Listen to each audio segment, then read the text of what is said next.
Assalamualaikum and very good morning to all of my students. Hope अल्लाह मियाँ के फजल करम से आप सब बखैर आफियत होंगे और दुआओं में मुझे याद रखिएगा।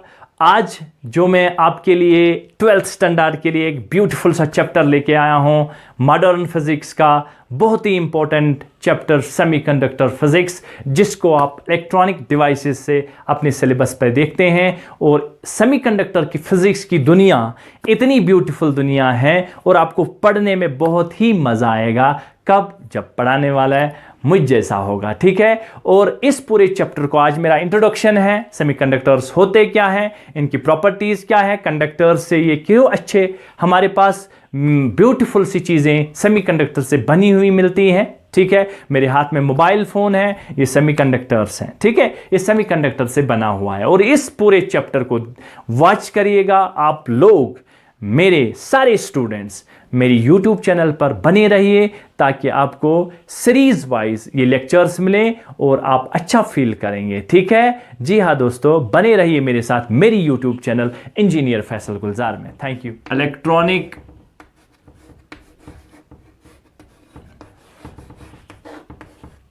डिवाइसेस जो हमारा चैप्टर है,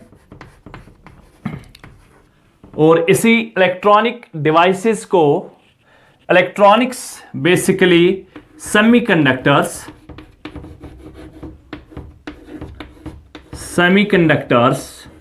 नाम तो सुना होगा आप लोगों ने, सेमीकंडक्टर्स, या आप इसको बोल सकते हैं सेमीकंडक्टर डिवाइसेस। आजकल के मॉडर्न दौर में कोई भी काम मेरे ख्याल से बिना कोई भी जो भी हमारे पास आजकल की लेटेस्ट टेक्नोलॉजीज़ है, जैसे मेरे पास ये मोबाइल फ़ोन है, ये मोबाइल फ़ोन बेसिकली जो इसमें जो टेक्नोलॉजी इन्वॉल्व है, इसमें जो सारी चीज़ें हैं वो सेमीकंडक्टर से बनी हुई चीज़ें। इसमें लॉजिक गेट्स होते हैं, इसमें ट्रांजिस्टर्स होते हैं, इसमें इंटीग्रेटेड सर्किट होता है। ये सारा का सारा देखिए, इस मोबाइल ने हमारी ज़िंदगी में कितनी सहूलियत लाई है। मेरे हाथ में मेरा मोबाइल फ़ोन है, इसमें मेरी बैंकिंग एप्लीकेशंस हैं, मैं बैंक को एक्सेस कर सकता हूं।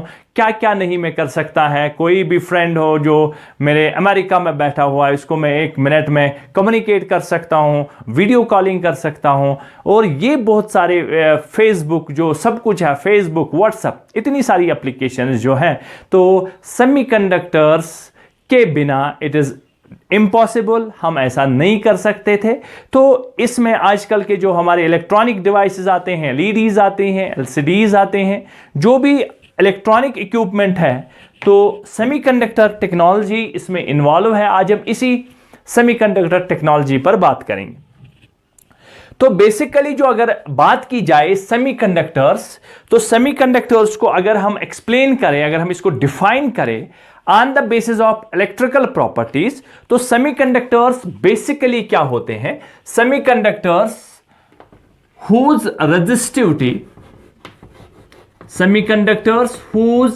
resistivity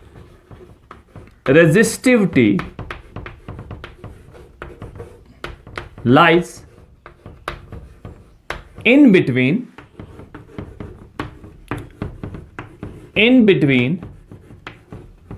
conductors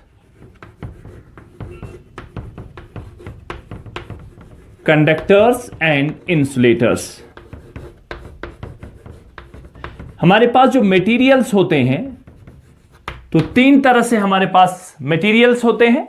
उनका क्लासिफिकेशन जो है, कंडक्टर्स होता है, सेमीकंडक्टर्स होता है, इंसुलेटर्स होता है। और उनको हम कैसे डिफाइन करते हैं? On the basis of electrical property, on the basis of it is resistivity, on the basis of it is conductivity. तो इनकी जो रेजिस्टिविटी है, इनकी जो कंडक्टिविटी है, dear students, it lies in between conductors and insulators. Now हमारे पास तो कंडक्टर्स है, हमारे पास तो इंसुलेटर्स, तो कंडक्टर्स तो कंडक्ट करने के लिए है, तो इतना इंपॉर्टेंट क्यों है? Why semiconductors are so much important? That is the question. Semiconductors basically जो सेमीकंडक्टर्स हैं, सेमीकंडक्टर की इंपॉर्टेंट चीजें ये हैं कि इसमें हम करंट को कंट्रोल कर सकते हैं, यानी we can control, यार we can increase or decrease the number of electrons or holes, जो भी इसमें चार्ज कैरियर्स होते हैं। तो ये जो हमारे पास सेमीकंडक्टर्स होते हैं, सेमीकंडक्टर्स हमारे पास इंपॉर्टेंट क्यों होते हैं? सेमीकंडक्टर्स हमारे पास इसलिए इंपॉर्टेंट होते हैं, semiconductors have two important properties, can control the number of charge carriers, can control, we can control in semiconductors, can control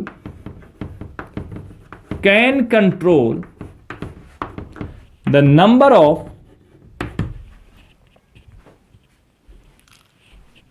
तो जो बेसिकली सेमीकंडक्टर्स हैं, तो बेसिक जो हमारे पास डेफिनेशन है, whose resistivity lies in between conductors and insulators. ठीक है, तो अगर रेजिस्टिविटी की बात करेंगे, पहले हम लिखेंगे मटेरियल हमारे पास क्या क्या है। अगर मैं आपको बोलूंगा हमारे पास जो मटेरियल होता है, वो मटेरियल यहां पर लिखेंगे, एक साइड से मटेरियल, यहां से लिखेंगे उनकी रेजिस्टिविटी के बारे में, resistivity, and that resistivity is denoted by rho, और फिर हम उनकी कंडक्टिविटी बताएंगे कि उनकी कंडक्टिविटी के बारे में, उनकी कंडक्टिविटी कितनी होती है, ये हम एक चार्ट वाइज बनाएंगे। ठीक है, तो पहले मटेरियल में हमारे पास आता है कंडक्टर्स, पहला मटेरियल कंडक्टर्स होता है। कंडक्टर्स के बाद हम लिखेंगे इंसुलेटर्स, इंसुलेटर्स के बाद हमारे पास, या दूसरा हम लिखेंगे सेमीकंडक्टर्स, सेमीकंडक्टर्स जिससे हमें डील करना है सेमीकंडक्टर्स से, और उसके बाद में हम इंसुलेटर्स के लिए बात करेंगे। ठीक है, तो कंडक्टर्स की जो रेजिस्टिविटी है, तो डेफिनेटली रेजिस्टिविटी ऑफ कंडक्टर्स कम होगी।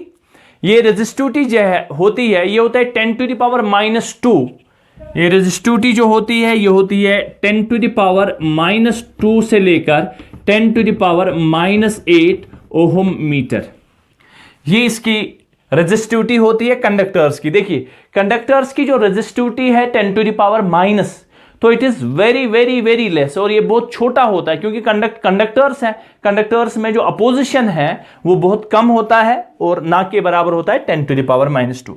तो सेमीकंडक्टर्स में यही चीज जो है, ये 10⁻5 से लेकर 10⁻6 ओहम मीटर तक होता है। देखिए, ये -5 से लेकर 6 तक, इसके बीच में। और जो हमारे पास इंसुलेटर्स होते हैं, वो होता है 10⁻11 से लेकर 10⁻19 ओहम मीटर। देखिए, ये पॉजिटिव में है, यानी इंसुलेटर्स की जो रेजिस्टिविटी है, इंसुलेटर्स की जो रेजिस्टिविटी है, वो रेजिस्टिविटी बहुत ज्यादा है, और ये पॉजिटिव में आता है रेजिस्टिविटी इसका 10⁻11 से लेकर 10⁻19 तक। ये हमने सुना भी है, और ये हमने इससे पहले भी पढ़ा। कंडक्टिविटी के बारे में तो बिल्कुल, अगर रेजिस्टिविटी है तो कंडक्टिविटी जो होती है वो कंडक्टिविटी होती है, वो कंडक्टिविटी होती है 1/रेजिस्टिविटी। तो जब कंडक्टिविटी 1/रेजिस्टिविटी होगी तो ये चेंज हो जाएगा। तो हमारे पास 10⁻² क्या बनेगा, 10⁻+2 से लेकर 10⁻8 तक। देखिए, कंडक्टिविटी कंडक्टर्स की बहुत ज्यादा है, तभी इसको 2 और 8 पॉजिटिव में आ गया। तो ये वाला चीज 1/ है, तो ये इसका बनेगा 10⁵ पॉजिटिव बनेगा, और ये बनेगा 10⁶, और ये पॉजिटिव है तो ये बनेगा -6, क्योंकि 1/रेजिस्टिविटी है। तो इंसुलेटर्स के लिए अगर हम बात करेंगे तो ये बनेगी 10⁻11 से लेकर 10⁻11 से लेकर 10⁻19 तक साइमन मीटर, जो भी इसका यूनिट होगा। ठीक है, तो ये इस तरह से क्लासिफिकेशन है मटेरियल का, कंडक्टर्स का, सेमीकंडक्टर्स का, इंसुलेटर्स का, on the basis of resistivity and conductivity. ठीक है, इस पर आपने निचले क्लासों में भी ये चीज देखी होगी, लेकिन जो हमें इनकी क्लासिफिकेशन जो है वो on the basis of resistivity and conductivity नहीं है। तो बेसिकली जो हमारा क्लासिफिकेशन है सेमीकंडक्टर्स का, वो क्लासिफिकेशन करना है on the basis of energy band diagram. तो एनर्जी बैंड डायग्राम, या आप दूसरे लफ्जों में बोल सकते हैं एनर्जी लेवल्स। ठीक है, तो हम बात करेंगे एनर्जी लेवल्स के। एनर्जी लेवल्स, तो हेडिंग बनाइए classification on the basis of energy levels. चलिए, classification on the basis of energy bands, on the basis of energy levels, on the basis of energy levels,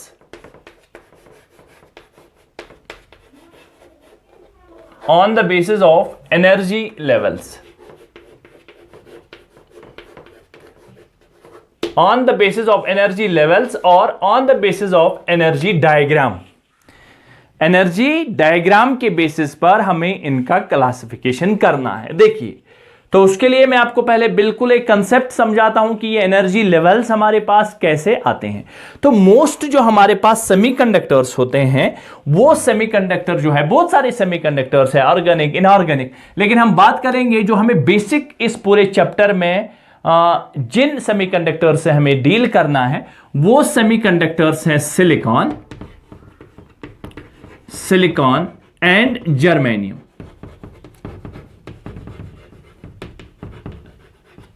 क्या क्या है? Silicon and germanium हमारे पास semiconductors होते हैं। और अगर इलेक्ट्रॉनिक कॉन्फ़िगरेशन, सिलिकॉन की इलेक्ट्रॉनिक कॉन्फ़िगरेशन देखी जाए, पहले इलेक्ट्रॉनिक कॉन्फ़िगरेशन पर जाते हैं, सिलिकॉन के इलेक्ट्रॉनिक कॉन्फ़िगरेशन पर।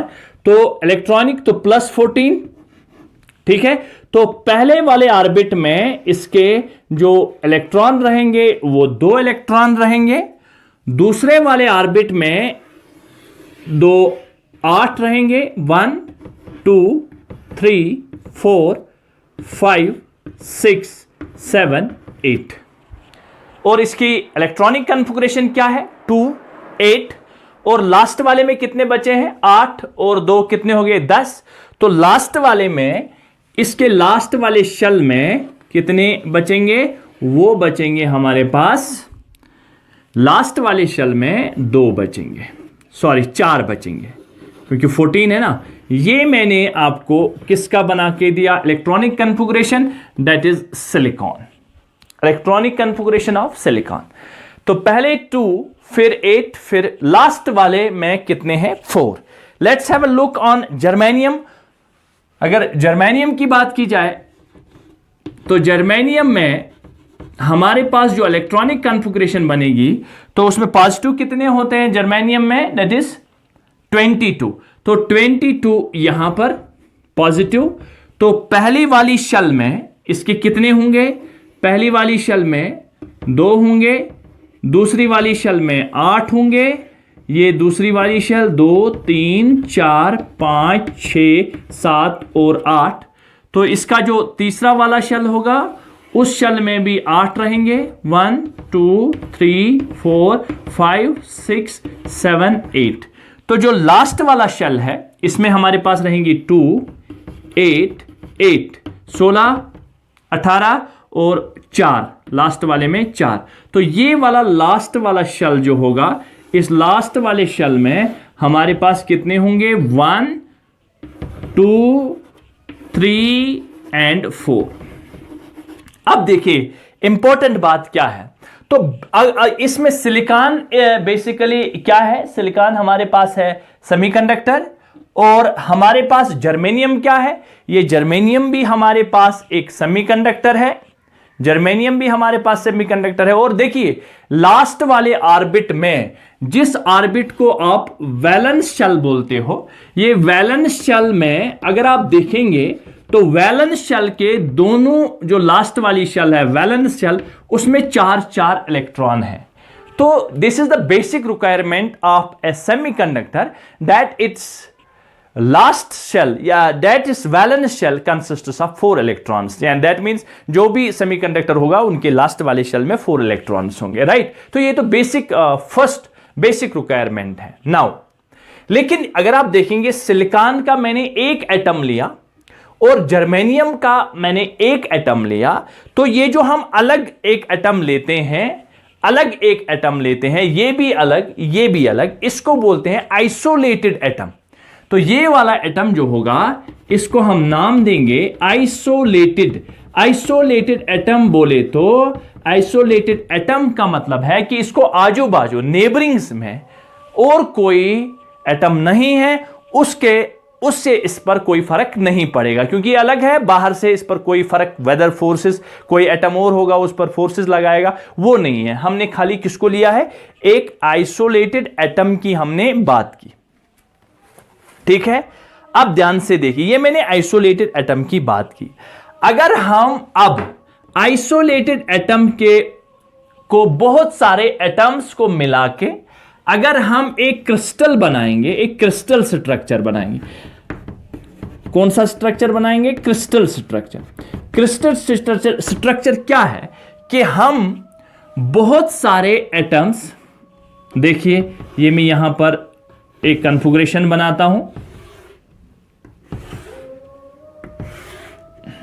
ये मैंने एक क्रिस्टल बनाया, बहुत सारे एटम, अब आइसोलेटेड नहीं है, अब ये बहुत सारे एटम्स पास पास में आ गए, और जब ये पास पास में आएंगे तो जब ये एक क्रिस्टल बनाएंगे, ये क्रिस्टल बनाया,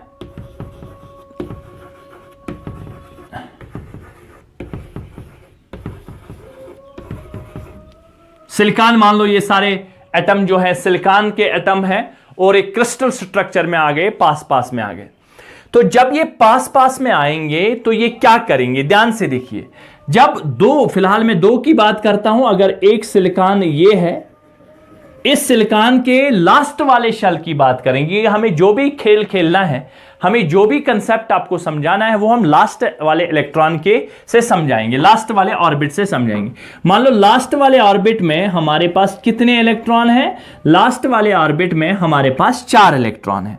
तो लास्ट वाले ऑर्बिट में अगर हमारे पास 4 इलेक्ट्रॉन हैं, तो ध्यान से देखिए, ये लास्ट वाले ऑर्बिट में हमारे पास 4 इलेक्ट्रॉन हैं, और फिर हम दूसरे वाले एटम को भी यहां इसके पास में लाते हैं, तो वो वाला एटम जो है उसके लास्ट वाले ऑर्बिट में कितने होंगे, उसके लास्ट वाले ऑर्बिट में भी 4 इलेक्ट्रॉन होते हैं।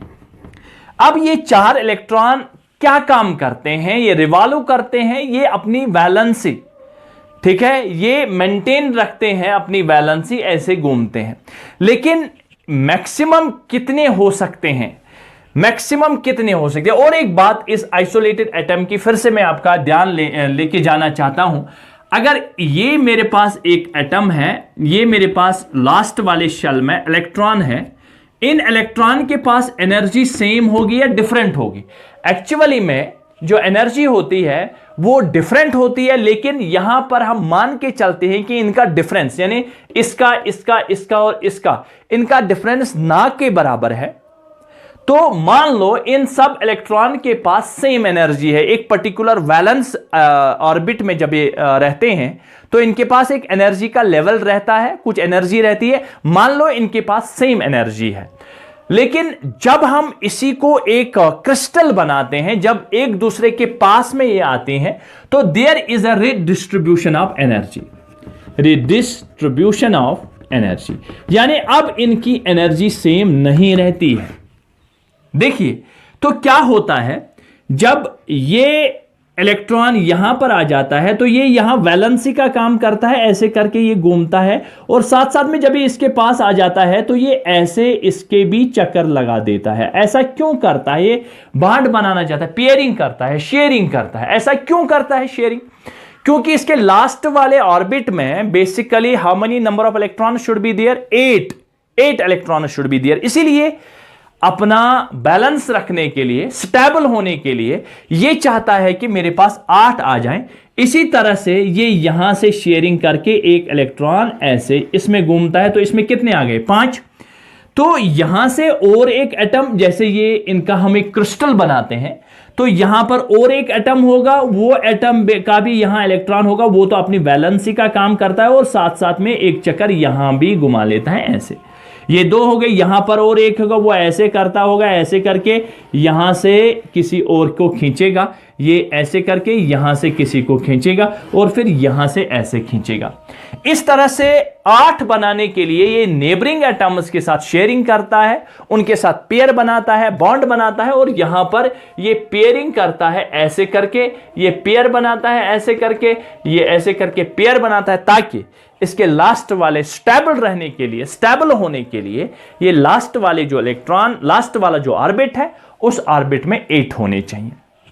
अब मसला यह है कि जब ये पास पास में आते हैं तो यहां पर आइसोलेटेड एटम की जब हम बात करते हैं, आइसोलेटेड एटम की, तो इनके पास ऑलमोस्ट एनर्जी सेम रहती थी। लेकिन जब हम इनका एक क्रिस्टल बनाते हैं, तो जब ये क्रिस्टल में आ जाते हैं तो इनकी एनर्जी सेम नहीं रहती, इनकी एनर्जी सेम नहीं रहती। अब देखो कैसे, अब देखो ये पॉजिटिव है, ये पॉजिटिव है, यहां पॉजिटिव है, यहां पॉजिटिव है। देखिए ये पॉजिटिव इस इलेक्ट्रॉन पर अगर फोर्स लगाएगा, देखो डिस्टेंस ये है, यही पॉजिटिव यहां पर अगर इस पर फोर्स लगाएगा, ये पॉजिटिव, ये माइनस और माइनस आपस में रिपल्सिव लगाएंगे, ये माइनस और ये माइनस आपस में रिपल्सिव लगाएंगे। और आपको पता है कि जैसे जो पोटेंशियल एनर्जी होती है वो होता है 1/4 pi epsilon not Q1 Q2 by R। देखिए जितना R ज्यादा होगा उतनी पोटेंशियल एनर्जी कम होगी, और जितना R कम होगा उतनी पोटेंशियल एनर्जी ज्यादा होगी। यहां से लेकर यहां तक पोटेंशियल, यहां से लेकर यहां तक कम डिस्टेंस है, R कम है, यहां से लेकर यहां तक ज्यादा है। तो इसका यह मतलब हुआ कि यहां पर क्या होता है, रिडिस्ट्रीब्यूशन ऑफ एनर्जी। अब एनर्जी इनके पास सेम नहीं रहती, किसी के पास एनर्जी कम रहती है और किसी के पास एनर्जी ज्यादा रहती है। अब ध्यान से देखिए, अगर किसी के पास एनर्जी कम रहती है और किसी के पास एनर्जी ज्यादा रहती है, तब क्या होगा।